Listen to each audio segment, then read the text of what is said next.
우리에게 주시는 하나님의 말씀 창세기 4장 25절과 26절 말씀입니다.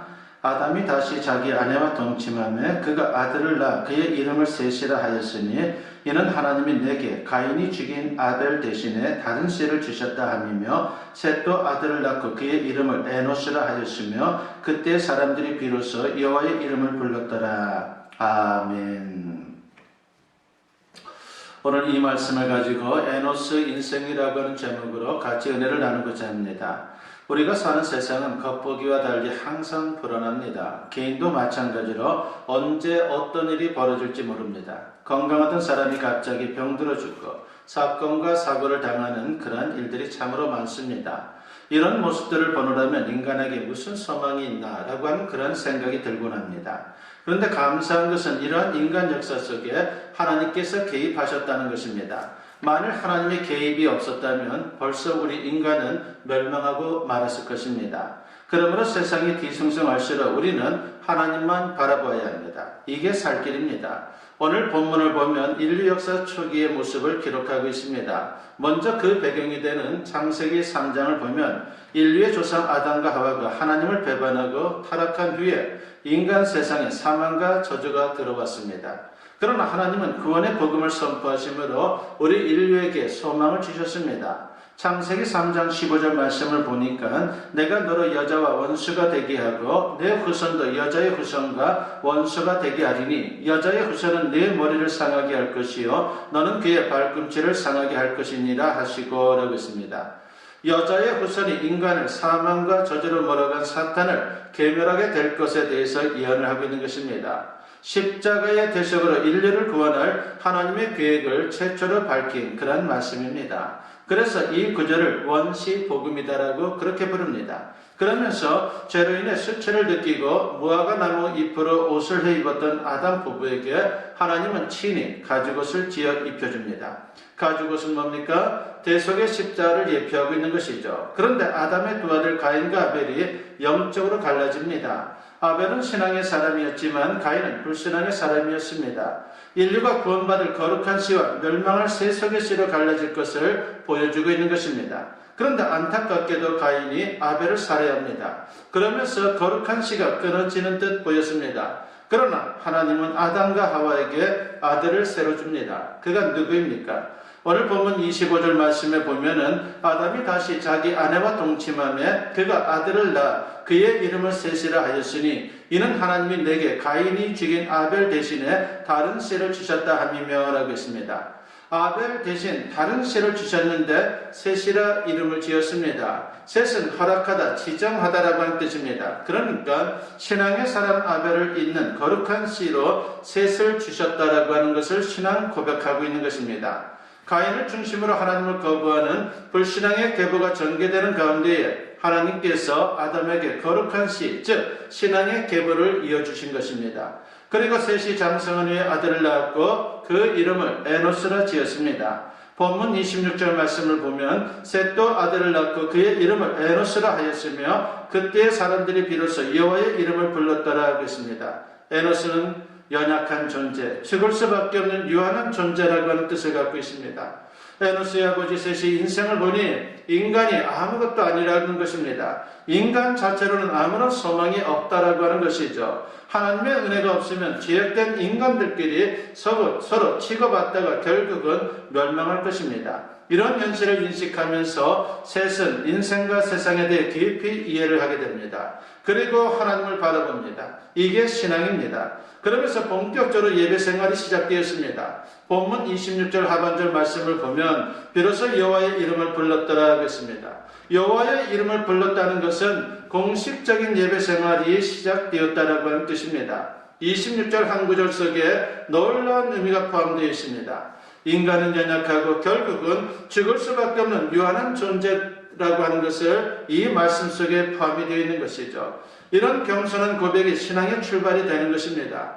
인간은 철저한 자기 인식이 없으면 마치 자기 혼자 힘으로 살아갈 수 있을 것이다 라고 착각을 합니다. 그래서 성경은 우리가 별 수 없는 인간이다라고 하는 것을 누누이 강조하고 있습니다. 시편 144편 4절 말씀에 보면은 사람은 헛것 같고 그의 날은 지나가는 그림자 같으니이다 라고 했습니다. 인생의 헛것이라고 하는 말은 입김 같다라고 하는 것입니다. 그리고 인생은 지나가는 그림자 같다라고 했습니다. 한마디로 인생 무상을 말하고 있는 것이죠. 그렇습니다. 우리의 인생은 어떻게 보면 참으로 무상하다라고 하는 생각이 들 수밖에 없습니다. 또 시편 103편 15절과 16절에서 시인은 인생을 이렇게 고백을 합니다. 인생은 그날이 풀과 같으며 그 영화가 들의 꽃과 같도다. 그것은 바람이 지나가면 없어지느니 그 있던 자리도 다시 알지 못하거니와 라고 했습니다. 봄에 벚꽃이 피면 얼마나 아름답습니까? 그런데 이런 생각이 듭니다. 이 아름다운 벚꽃이 이번에는 며칠이나 갈까라고 하는 그런 생각이 들죠. 아마도 한 주 정도 지나면 꽃이 거의 떨어집니다. 우리 인생도 마찬가지입니다. 겉보기에 화려하지만 연약하기 짝이 없습니다. 순식간에 사라지는 것이 우리 인생입니다. 그래서 야고보 사도는 야고보서 4장 14절에서 이런 말씀을 합니다. 내일 일을 너희가 알지 못하는도다. 너희 생명이 무엇이냐? 너희는 잠깐 보이다가 없어지는 안개니라고 했습니다. 안개가 얼마나 허망합니까? 자욱한 것 같더니 금세 흔적도 없이 사라집니다. 이처럼 아무리 발버둥 쳐도 결국 죽을 수밖에 없는 게 인생입니다. 그리고 죽으면 한 줌의 죄에 불과한 것입니다. 인생이 이게 전부라면 얼마나 허망합니까? 게다가 그 후에 심판이 있고 영원한 사망이 있다니 얼마나 비참합니까? 이런 연약하고 유한한 인생을 향해서 하나님은 구원의 역사를 시작하셨습니다. 오늘 본문 26절 하반절을 다시 보면 그때 사람들이 비로소 여호와의 이름을 불렀다라고 했습니다. 하나님의 이름을 불렀다라고 하는 것은 공식적인 예배 생활이 시작된 것이다라고 앞에서 말씀드렸습니다. 그 전에도 신앙생활을 했지만 이때부터 기도하고 찬송하면서 적극적으로 신앙생활을 했다라고 하는 뜻입니다. 그럴 때 연약한 존재가 강한 존재가 되고 유한한 존재가 영생을 누리는 존재가 되는 것입니다. 여기서 우리는 중요한 사실을 확인하게 됩니다. 즉 인생 가운데 하나님이 있고 없고가 큰 차이를 가져온다는 것입니다. 여러분 가인을 보십시오.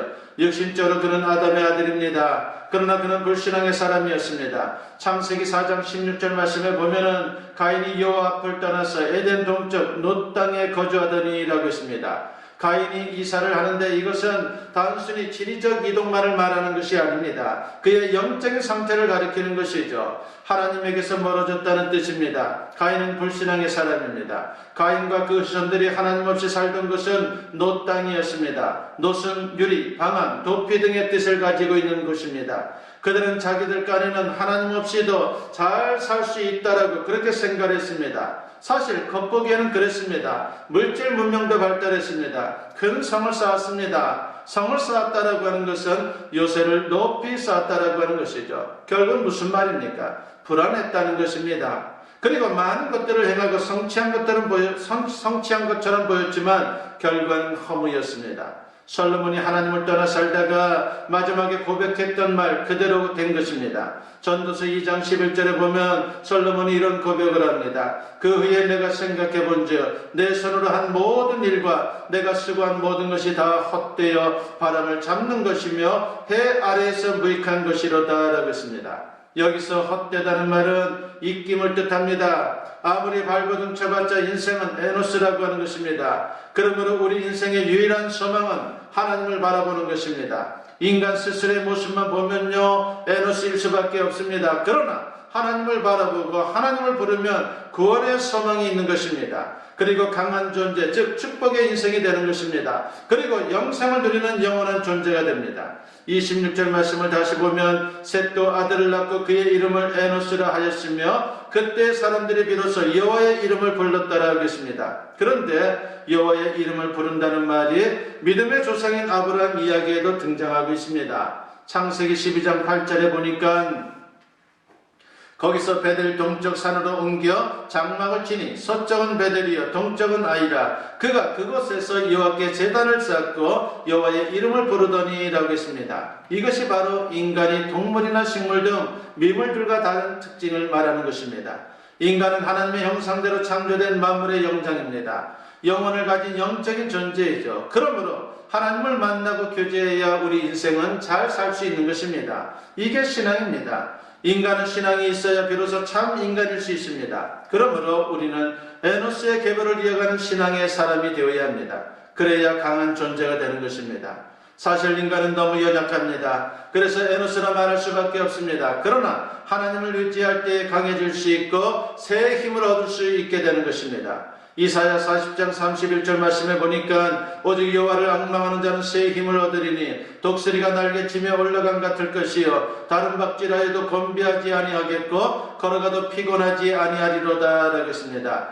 인간의 힘은 한계가 있습니다. 소년도 장정도 넘어지고 자빠집니다. 그러나 하나님을 바라보면 새 힘이 넘칩니다. 그 힘으로 승리하는 겁니다. 역대하 16장 9절을 보면 또 이런 말씀이 나오죠. 여호와의 눈은 온 땅을 두루 감찰하사 전심으로 자기에게 향하는 자들을 위하여 능력을 베푸시나니 라고 했습니다. 하나님은 온 땅을 감찰하십니다. 그러다가 하나님을 바라보는 사람과 눈과 눈이 마주치는 것입니다. 그럴 때 스파크가 일어나는 것처럼 신령한 능력이 주어지는 것입니다. 보통 때는 하나님의 능력이 잘 나타나지 않는 것 같습니다. 그러나 믿음으로 우리가 주님을 바라보게 되면 거기에 능력이 나타나는 겁니다. 그렇습니다. 승리의 주 예수님을 바라보면 그래서 우리는 반드시 승리할 수 있습니다. 아무리 어려운 상황이라도 여러분 절대로 낙심하지 마십시오. 믿음으로 주님을 끝까지 바라볼 수 있는 하나님의 사람들이 되기를 바랍니다. 세계적인 대학병원 존스 홉킨스 대학병원의 재활의학 전문의가 있습니다. 그 사람이 바로 이승복 박사입니다. 그분과 관련된 이야기입니다. 그분은 사지마비 장애인으로 휠체어를 타고 진료하는 의사입니다. 그는 8살 때 미국으로 이민을 왔습니다. 이민 생활이 어려웠지만 그는 체조에 흥미를 가지면서 금메달리스트의 꿈을 키웠습니다. 미국 대표 선수가 되는 것이 아니라 한국 대표가 되어서 아시안 게임과 올림픽에 출전하는 것이 그의 꿈이었습니다. 그런데 연습 도중에 불의의 추락사고로 인해서 척추를 다쳐 사지마비 장애인이 되고 말았습니다. 그러다가 살아계신 하나님을 만나게 되었고 체조 금메달은 놓쳤지만 인생 금메달에 도전하는 그런 인생이 되었습니다. 절망 중에 있는 환자들에게 희망을 주는 의사가 되리라 결심한 겁니다. 그 어려운 의학 공부에 도전한 후에 어려운 고비가 많았지만 마침내 명문 다트머스 의대를 졸업하고 우리가 잘 아는 하버드 대학에서 인턴 과정을 수석으로 마쳤습니다. 그리고 장애인의 몸으로 존스 홉킨스 대학병원에서 당당히 전문의가 되었습니다. 어떻게 이런 기적이 가능한 것입니까? 하나님을 바라보는 믿음이 있었기 때문입니다. 그는 하나님을 바라봄으로 절망 가운데 용기를 얻을 수 있었고 계속되는 어려운 상황을 인내할 수 있었고 하나님의 놀라운 능력을 받아서 불가능할 것 같았던 기적을 이루는 그러한 인생이 된 것입니다. 약한 인생이었지만 하나님을 의지함으로 강한 존재, 축복된 존재가 된 것입니다. 그런데 무엇보다 가장 중요한 것은 에노스에 불과한 인간이 하나님을 믿음으로 영생을 얻는다는 사실입니다. 유한한 존재가 영원한 존재가 되는 것이죠. 하나님은 이를 위해 당신의 아들 예수 그리스도를 이 세상에 보내주셨습니다. 그리고 십자가에 못 박혀 대속의 피를 흘림으로 믿는 자마다 영원한 사망에서 구원받고 영원한 생명을 누리도록 하셨습니다. 요한복음 5장 24절에 보면 내가 진실로 너희에게 이르노니 내 말을 듣고 또 나 보내신 이를 믿는 자는 영생을 얻었고 심판에 이르지 아니하나니 사망에서 생명으로 옮겼느니라 하겠습니다. 그러므로 우리는 이 세상이 전부가 아니라고 하는 것을 알고 세상에 너무 집착하기보다 저 천국을 소망하는 믿음으로 당대히 살아가야 합니다. 우리 인생의 클라이맥스는 장차 천국에서 이루어지게 될 것입니다. 요한계시록 7장 17절 말씀에 보면 이는 보좌 가운데 계신 어린 양이 그들의 목자가 되사 생명수 샘으로 인도하시고 하나님께서 그들의 눈에서 모든 눈물을 씻어주실 것임이라 하겠습니다. 그러므로 성도는 육신적으로 물질적으로 좀 부족해도 가장 부유한 자입니다. 그래서 고린도후서 6장 10절에서 사도 바울은 이렇게 외칩니다. 근심하는 자 같으나 항상 기뻐하고 가난한 자 같으나 많은 사람을 부유하게 하고 아무것도 없는 자 같으나 모든 것을 가진 자로다라고 했습니다. 박진수라고 하는 뇌성마비 장애 시인이 있습니다.